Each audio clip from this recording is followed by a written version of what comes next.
क्या कर रहे थे हम लोग? वही जो करते कहते और सुनते चले आ रहे हैं कि जब वक्त होता है तो एहसास नहीं होता, और जब एहसास होता है तो वक्त नहीं होता।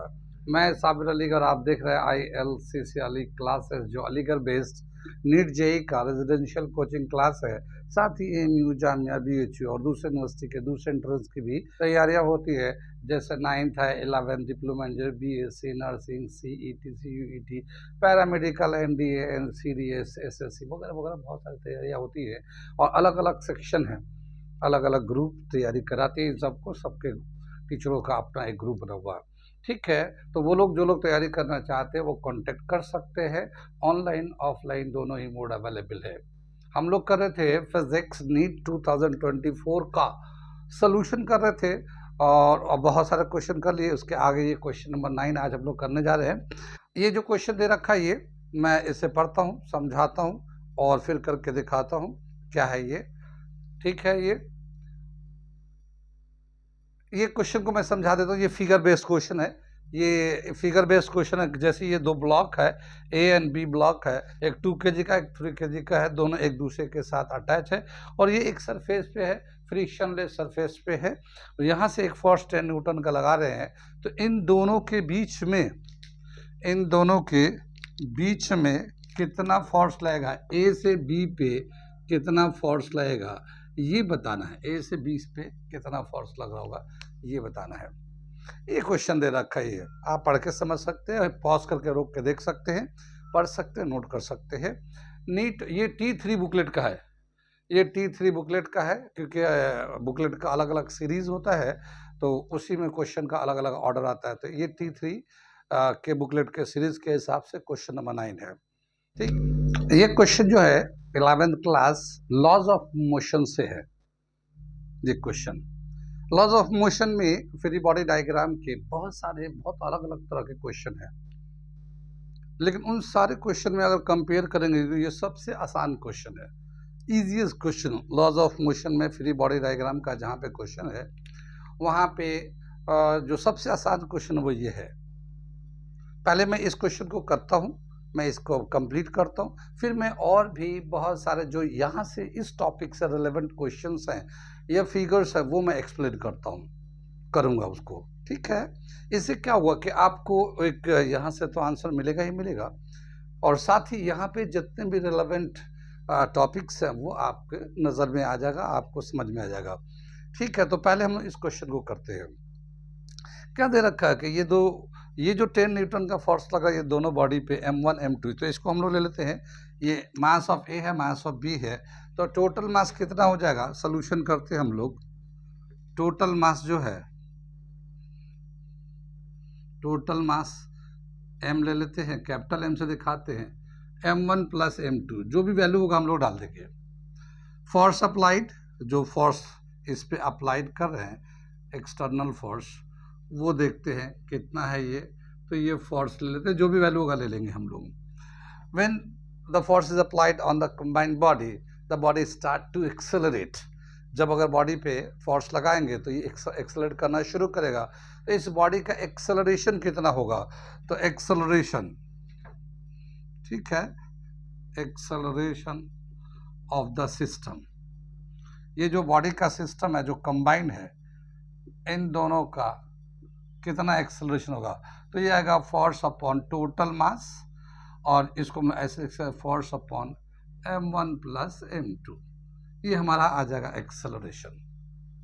ठीक है, अब क्या बताएं कि जब भी कभी दो बॉडी तीन बॉडी कांटेक्ट में होते हैं या थ्रेड से लगे होते हैं, या तो थ्रेड से एक दूसरे से बंधे होते हैं या डायरेक्ट कांटेक्ट में रहते हैं। जैसे यहाँ पे ये दोनों बॉडी जो है, ये दोनों आपस में एक कांटेक्ट में है, तो जिस वक्त यहाँ से फोर्स लगाएगा, ये बॉडी जब चलना शुरू करेगा तो ये इधर से एक फोर्स लगाएगा। यानी दो बॉडी को यहाँ पे हम लोग अलग अलग बना के दिखाते हैं।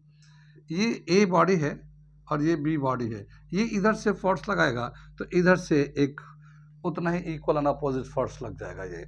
तो ये A जो है ना B पे कितना फोर्स लगाएगा, B भी उतना ही A को फोर्स लगा दे, तब दोनों एक दूसरे के साथ कंबाइन मूव करेंगे। ठीक, यहाँ पे हमें पूछा क्या है, force exerted by A on B, B पे कितना फोर्स लग रहा है। तो अगर हम लोग यहाँ पे सोल्यूशन देते हैं हम लोग, तो force exerted on B due to A, हमने इसको F को इस तरह से देखा है। तो फोर्स क्या होता है? Force is equal to mass into acceleration. तो इसका मास, B का मास कितना है? B पे फोर्स निकाल ले तो B का मास कितना है और B का एक्सेलरेशन कितना है? तो एक्सेलरेशन का ये हमारा A है ये। तो मास ऑफ B या सेकेंड बॉडी का मास और एक्सेलरेशन A ले लेते हैं, ठीक। मास ऑफ B तो ऐसे ही रह देते हैं और एक्सेलरेशन की जगह पे चाहे तो ये वाला फॉर्मूला हम लोग डाल सकते हैं, क्या है? F/m1 + m2। ये 2 को हम लोग यहाँ पे 2 को B कर सकते हैं, तो ये हम 2 ही ले लेते हैं, मास ऑफ 2 ले लेते हैं ऐसे। कितनी बात सुनी? तो ये आ गया फोर्स, फोर्स का वैल्यू आ गया, ठीक है। क्या आ गया ये? यहाँ पे हम लोग इसको दिखाते हैं, इसको m2 F/ ये force applied upon m1 + m2। ये तो मास हो गया, ये एक्सेलरेशन की जगह पे हो गया। इतना फोर्स लग रहा हुआ B पे A की वजह से, ठीक है। कितनी बात सुन में?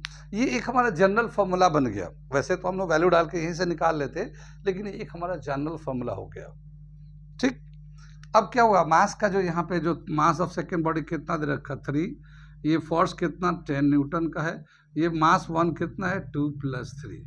ये आ जाएगा 2 + 3 5, 10/5 2 6 न्यूटन।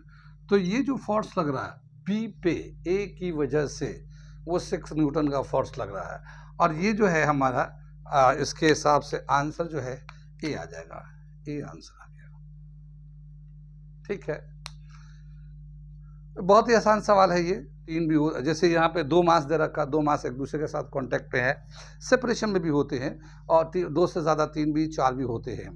तो मैं क्या करता हूँ, यहाँ तक तो समझ में आया, ये हमारा सोल्यूशन कंप्लीट हो गया। मगर यहाँ पे कुछ रेलिवेंट और भी बहुत सारे सवाल हैं जो कंपटीशन में आते रहते हैं, तो मैं उसको एक्सप्लेन कर देता हूँ, ठीक है। यहाँ तक समझ में बात आ गई है? इसे नोट कर लीजिए, मैं मिटा दूंगा, ये आपका आंसर हो गया A। मगर थोड़े से और मैं फिगर बनाकर एक्सप्लेन कर देता हूँ, ठीक। आगे चले हम लोग। बताया कि यह जो टॉपिक है जहाँ से ये क्वेश्चन लिया गया है, यहाँ पे और भी बहुत सारे सवाल है। कुछ कॉमन सवाल जो कंपटीशन में आते रहते हैं इस तरह का, वो ये देखिए, ये एक 3 बॉडी का मास है जो हॉरिजॉन्टल, 3 4 भी हो सकता है, 3 का हम दिखा रहे। अगर फोर्स इधर लगाया जाता है, ठीक है ना, ऐसा भी होता है, या फिर फोर्स इधर से लगाया जाए, ऐसा भी होता है। तो इसमें हम लोग क्या करते हैं? कॉमन एक्सेलरेशन निकाल लेते हैं, सबका मास को ऐड करके, ये फोर्स को निकाल करके कॉमन एक्सेलरेशन निकाल लेते हैं। और अगर मान लो यहाँ पे हमें T1 टेंशन 1, यहाँ पे टेंशन 2, ये टेंशन 2 कहलाता है, ये 1 कहलाता है, तो जो निकालना है वो निकालते हैं। अगर मान लो T2 निकालना है, ये टेंशन 2 निकालना है, तो टेंशन 2 निकालने के लिए M3 यानी ये वाला मास लेंगे जब बॉडी इधर मूव कर रहा है तो, और ये कॉमन एक्सेलरेशन जो आया था ये टेंशन 3, यानी इन दोनों के बीच में फोर्स लग रहा होगा। तो एक कॉमन एक्सेलरेशन निकाल लेते हैं, फोर्स अपॉन टोटल मास करके कॉमन एक्सेलरेशन निकाल लेते हैं। और जहाँ पे टेंशन निकालना है या फोर्स बिटवीन दिस 2 बॉडीज निकालना है, वहाँ पे उसका जो मास attach in the last, mass attach in the last और बिहाइंड, तो ये फोर्स इधर लगा हुआ है, तो इसके पीछे जितने मास है, अगर यहाँ टेंशन है तो इसके पीछे कितने मास लगे हुए हैं।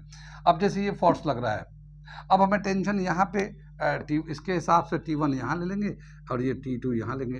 अब हमें T2 अगर निकालना हुआ तो इसका कॉमन एक्सेलरेशन निकालेंगे A, और अगर T2 निकालना तो इसके पीछे जो मास है ये M1 है, ये M1 यहाँ पे है, तो इसके मास को कॉमन एक्सेलरेशन से मल्टीप्लाई करेंगे, तो ये T2 जो आएगा M1A आ जाएगा। इस तरह से इसका आता है टेंशन। मैं थोड़ा सा ब्रीफ में आइडिया दे देता हूँ कैसे निकालते हैं, या यहाँ निकालना, यहाँ निकालना, कोई भी निकाल सकते हैं। अगर इसको निकालना तो कैसे निकालेंगे? Common acceleration A, a mass attach behind this direction of force, ये फोर्स इधर लग रहा है, तो इसके पीछे जो है, इसके पीछे कितने मास अटैच है। अगर T1 निकालना हुआ तो M2 + M3, ये दोनों मास पीछे हैं इस टेंशन के, और ये कॉमन एक्सेलरेशन से मल्टीप्लाई कर देंगे तो T1 आ जाएगा। अच्छा, T1 T2 का वैल्यू बदल जाता है, अगर इधर फोर्स लगेगा तो T1 का वैल्यू कुछ और होगा, क्योंकि अलग अलग पोजीशन है, T2 का वैल्यू कुछ और रहेगा, ठीक।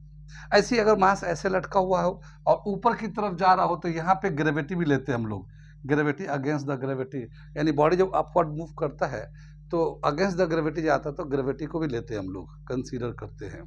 ठीक है, तो यहाँ पे अब जाएंगे तो यहाँ पे जो टेंशन, यहाँ पे अगर मान लो यहाँ पे T1 है, यहाँ पे T2 है, इन दोनों के बीच में लग रहा है, ठीक है ना, T2 है, तो यहाँ पे टेंशन कितना होगा अगर यहाँ पे लेना चाहते हैं तो ये पूरे जो यहाँ पे पहले ये T ले लो, ये T है, ये T1 हो गया, ये T2 हो गया, यहाँ पे टेंशन लेना चाहते हैं तो कितना होगा, ये वाला टेंशन ये, तो T लेना चाहते हैं M1 plus M2 plus M3, ये एक ब्रैकेट में होता है, और A प्लस G, ये टेंशन होता है, ये T1, T आएगा ये टेंशन निकालेंगे तो टोटल मास 1 2 3 तीनों का मास लेंगे जो नीचे की तरफ है, इस टेंशन के नीचे की तरफ है, और ये एक्सेलरेशन कितना एक्सेलरेशन हो रहा है पूरा, और G के अगेंस्ट में जा रहा है तो अगेंस्ट में जाता तो G प्लस हो जाता है, तो ये टेंशन ही हो जाएगा।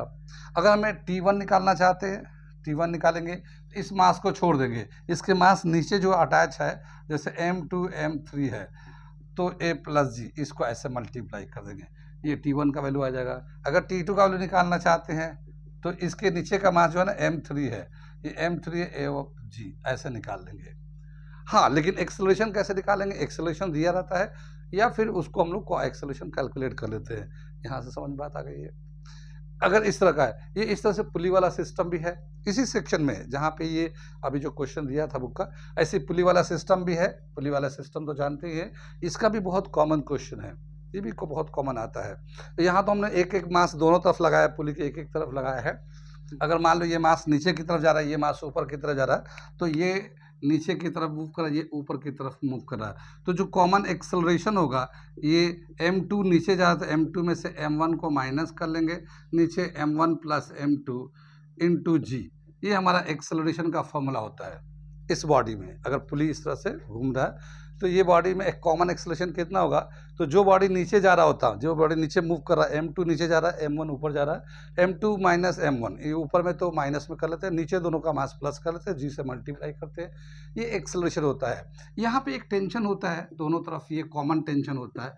इस टेंशन का वैल्यू क्या दे रखा, T का value 2m1 m2 upon m1 plus m2 into G, ये टेंशन का फॉर्मूला होता है। ये एक्सेलरेशन निकालने का फॉर्मूला है, ये टेंशन निकालने का फॉर्मूला है। मैं थोड़े से बेसिक फॉर्मूले बता दे रहा हूँ, यहाँ पे बहुत सारे सवाल होने की वजह से ये मैं बेसिक फॉर्मूले बता दे रहा हूँ। इस तरह का बॉडी अगर हैंग कर रखा है तो इसमें क्या, सपोज करो कि ये अगर बॉडी मास ये इधर जा रहा है, ये M2 नीचे जा रहा है, ये M1 ऊपर जा रहा है, ये टेंशन है, ये यहाँ पे टेंशन लग रहा होगा, ये इसमें टेंशन है, यहाँ पुली है, ये इस तरह से, ये एक एंगल है थीटा बीटा दे रखा है। तो इसका जो एक्सेलरेशन होता है, एक्सेलरेशन का फॉर्मूला है, जो बॉडी नीचे जा रहा है M2 नीचे जा रहा है, M2 साइन बीटा, इसका जो एंगल इंक्लिनेशन है, एंगल ऑफ इंक्लिनेशन है साइन बीटा है, फिर इसका माइनस M1 साइन थीटा, इसका जो बॉडी ऊपर की तरफ मूव कर रहा था M1 उसका मास हो गया, साइन थीटा हो गया ये, और नीचे आ जाएगा M1 प्लस M2, ये दोनों मास प्लस हो जाएंगे, और इसको G से मल्टीप्लाई कर देंगे, G से मल्टीप्लाई कर देंगे, तो ये एक्सेलरेशन हो जाएगा। अगर इंक्लाइन सरफेस पे बॉडी ऐसे स्लोप पे इंक्लाइन सरफेस पे है तो, लेकिन ये फ्रिक्शनलेस सरफेस है, ठीक है। ये तो हो गया हमारा एक्सेलरेशन का। अगर टेंशन निकालना हो तो इसका टेंशन का क्या फॉर्मूला होता है, इसका टेंशन है M1 M2 G upon M1 plus M2, और ये sine theta plus sine beta, इन दोनों को प्लस कर देते हैं, ये sine theta plus sine beta, ये टेंशन का फॉर्मूला है।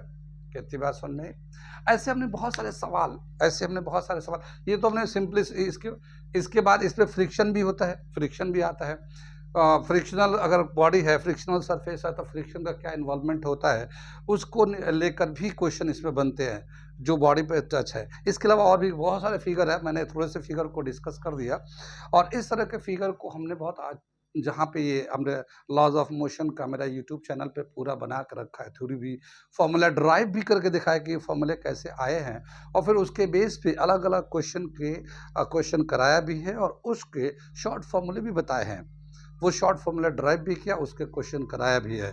तो अगर आप चाहते हैं कि लॉज ऑफ मोशन में इस तरह के क्वेश्चन का, जहाँ पे हर तरह के टॉपिक पे अलग अलग मैंने क्वेश्चन कराए हैं, उसके शॉर्ट फॉर्मूले बताए, और हर अलग अलग पैटर्न का क्वेश्चन, तो आप हमारे चैनल पे जाके देख सकते हैं। हमारे चैनल का जो लिंक है और डिस्क्रिप्शन में मैं दे दूंगा, आप वहाँ पे जाके लॉज ऑफ मोशन को पढ़ सकते हैं पूरा डिटेल में।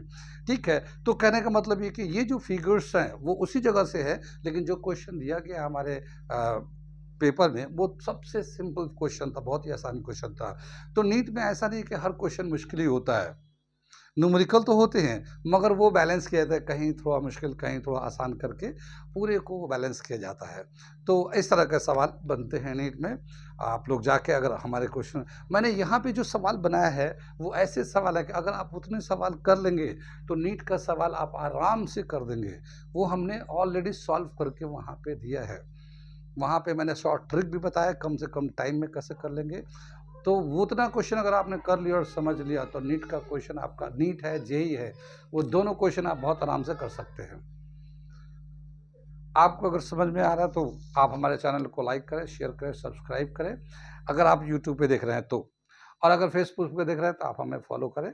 मैं इसके बाद का क्वेश्चन अगले क्लास में बताऊंगा। Okay, thank you.